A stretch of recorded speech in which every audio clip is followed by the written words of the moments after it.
on this day. Harvard trained psychologist says if you use any of these 9 phrases every day, you're more emotionally secure than most. I'm not going to give you like anything other than just the phrases themselves. I will leave a link so you guys can follow and check out the full article from this doctor. But let me get into it. The first one is, let me think about that before I respond. I think that that's a pretty good response, and it allows that somebody says, I hear you, but I need time to actually be able to like process this, then give you an answer. Number 2, I've made a video on this and I preach it all day.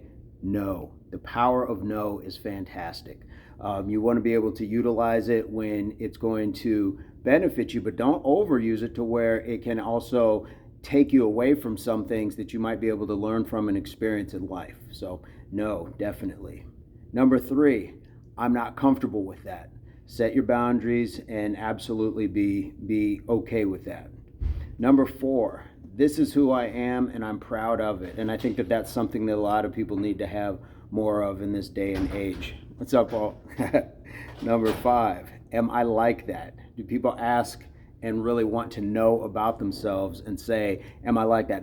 How can I learn from this? And I think that that's really an important one because it can really stave off taking a criticism the wrong way.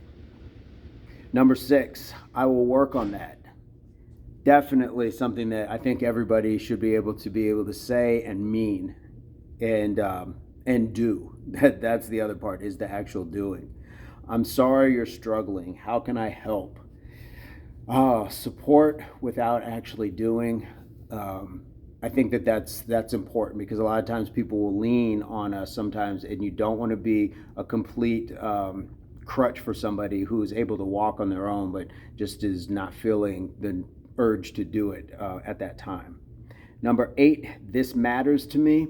So really, again, kind of putting a boundary, or at least putting your character, your ethics, your morals in place to say this matters to me. And 9, I will try.